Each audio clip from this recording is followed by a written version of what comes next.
This is Andrew Bosin. I'm a technology lawyer located in New Jersey. I have a nationwide tech practice. I specialize in early stage SaaS and AI startups. I'm also an entrepreneur. I've built and scaled and exited from a SaaS company with partners as the GC, and I own a SaaS and AI company with partners as the GC, and we're in the marketplace. This video is very narrowly tailored, and it deals with should you or should you not create legal agreements using AI large language models. So the way I'm going to approach this is, what I learned in law school or doing bar review, I can't remember. The acronym is IRAC. It's issue, rule, analysis, and conclusion. I'm going to lump in the rule and the analysis all in one. So the issue is, should you get onto one of those ubiquitous large language models? Let's say you have a SaaS or AI company and you want to create your customer subscription agreement. And the answer is absolutely not. So what I'm going to do is, do some carve outs and some exceptions and try to lay out for you, my analysis of why you should not use the large language model to create a legal agreement.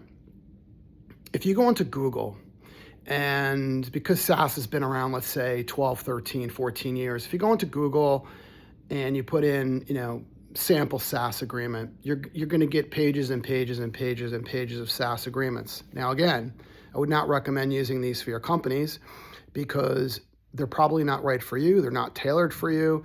You're not a lawyer. And the certain paragraphs in these agreements, such as limitation of liability or who owns the data or the indemnifications or the warranties, might not suit your company for a myriad of reasons, including, just exposure, no insurance, which is not good. You need insurance or whatever. So this leads me back to AI agreements. Let's say you're a SaaS or you're an AI company and you need a customer agreement. If you can find one on Google to take a look at, good luck. Again, I don't recommend you taking any of these agreements you might find and just changing the names to your company and using them. But let's talk about going on to a large language model, an AI model, and you type in, let's say you have a SaaS AI company and it's for analyzing workplace HR data to make companies' lives, easier to look at data. So you go into a large language model and you type in create a customer subscription agreement for a SaaS AI platform that analyzes employee data, B2B, and then boom. Because people send me agreements like these that they try to create themselves using large language models, and ask me to review them and make them better, I can almost tell you that you're going to get something extremely pedestrian, extremely myopic. It's going to just simply spit out, the same 15 to 20 paragraphs that you'd see in any agreement, limitation of liability, indemnification, warranties, SLA, stuff like that. The problem is that you might be very good at what you do, but you're not a lawyer.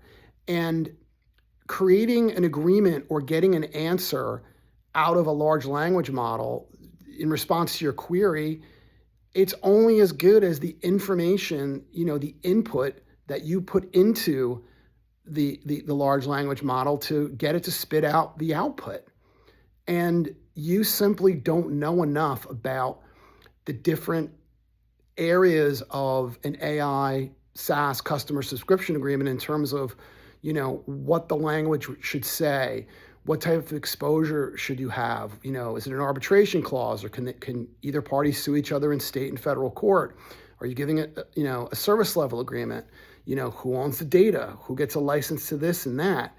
So, again, what happens is I'll get an email from a potential customer and say, hey, I'm an AI SaaS company. This is what we do. I went into a large language model and I created a customer agreement or a terms of use, and I want you to make it better. And 99.9 times when I look at them, they're toilet paper, they're garbage, and I try to write back to these individuals, in a very respectful manner and just say, you're not putting in enough information in your query to get an agreement that's going to protect you. Number two, you're not a lawyer, so you don't know enough, and you don't know enough of what you should know because you're not a lawyer to put into the query, into the input, to spit out output that would make sense to you so that you would understand if you're protected or not. So while you might think that you just found a fantastic customer agreement because the large language model spit one out for you, chances are it just doesn't protect you because you don't know enough to put into your query to be protected. And I'm going to give you one specific example. There's not a single person that sent me a proposed AI customer agreement that deals with the input. What is the customer inputting into the large language model to get the desired output? Who owns the input? Who owns the output? Assuming that the customer owns the output, I've never seen language giving the vendor or the person contacting me a license to use the output to, one, improve their services, make it better, and or two, take anonymized data from that output to use for marketing purposes. This is just one agreement. The other major thing that it escapes people is you're not getting any legal advice about what you're doing. You go into an LLM, you spit out an agreement and you have no idea what it means. You don't know what the import is. You don't know if you're protected. A big thing now is the data. Who owns the data? What is the data? What is going into the input? Do you have training data?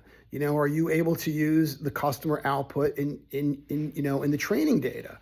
You don't understand what your liability is or what your exposure is, especially in the healthcare HIPAA realm. So again, if I roll around to a conclusion, should you use a large language model to create legal agreements for SaaS or AI? Absolutely not.